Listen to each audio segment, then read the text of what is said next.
Hello, and welcome to the debut of the Roundtable. I'm your host, Calvin Washington. It's a place to meet, greet, and educate, and also conversate. But basically, the process of this show is every week we be right here to talk about different issues that's going on in the world, such as gay marriage, the war, politics, music, sports, basically anything to please you out there. We're going to jump right into it. This is my panel today. We have Ray, KB, and Mike. And we're going to jump right into the first topic of discussion, which is the first black president. Looking back at the first black president, what did it mean to everyone? Like, what did it mean to you when the first black president was announced? I think Martin Luther King would have been turning in his grave. He would have been happy to see that 40 or so years later, America has progressed, into like having a black president. It would have been like something, be like a pioneer. To me, it just meant inspiration. A lot of people were down on hope at that point in time. They didn't think it was still going to be possible that it was going to be a first black president. And then, looking at it actually happen, I think, everybody's, should be more inspired, and believe that, they can achieve some things that they used to believe that they couldn't because of, racial issues or whatever. So. Well, to be honest, I knew it was something special, but I believe I didn't really believe how special it was. My father actually called me with him being older and things that they'd gone through in the past, and actually talking to him made me realize how special it was when I saw how excited he was. I think I got another question for y'all. Do you think that gives people or minorities in America something to dream on now? Like now they say, you know what, I can be anything.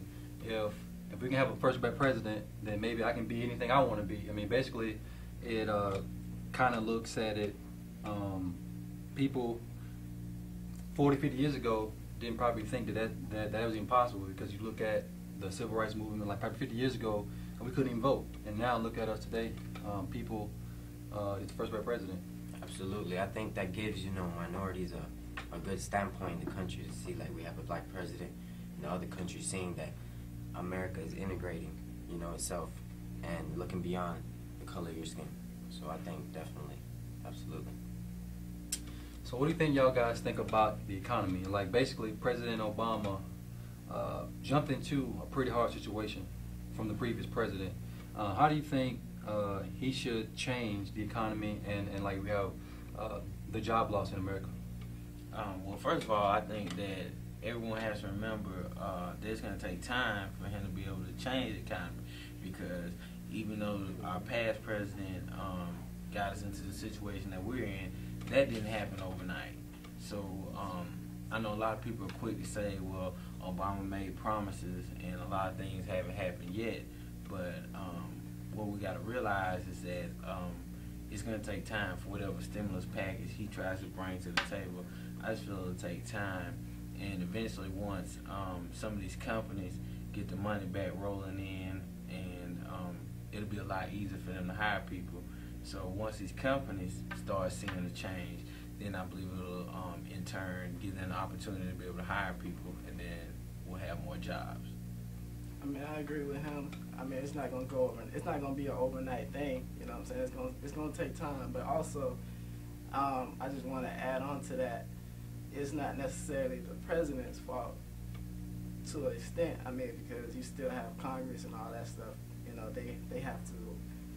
It has to be some kind of agreement.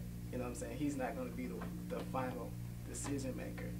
You know what I'm saying? It's more also on, the people that's backing him up in the office. So you have to look into that as well, and not just immediately say, okay, the president was the one that actually messed everything up.